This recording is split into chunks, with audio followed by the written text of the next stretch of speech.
Gusto mo bang dumami ang views ng mga videos mo?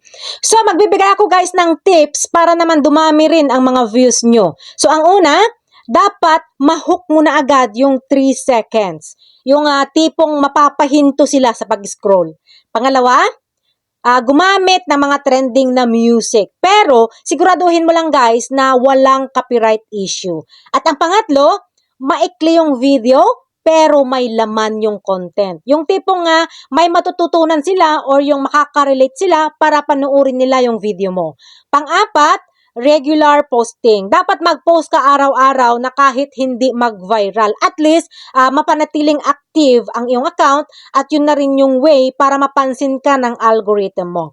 At ang panglima, maglagay ng nakakaenggan yung title, caption, or description. Pero dapat naayon lang doon sa video mo para maiwasan ang clickbait. Tandaan na sa bawat post natin ay may pagkakataon na mag-viral ang mga content natin. Kaya huwag kang matakot na mag-upload at huwag mong isipin na baka walang manood sa mga video mo. Basta ang mahalaga, consistent ka.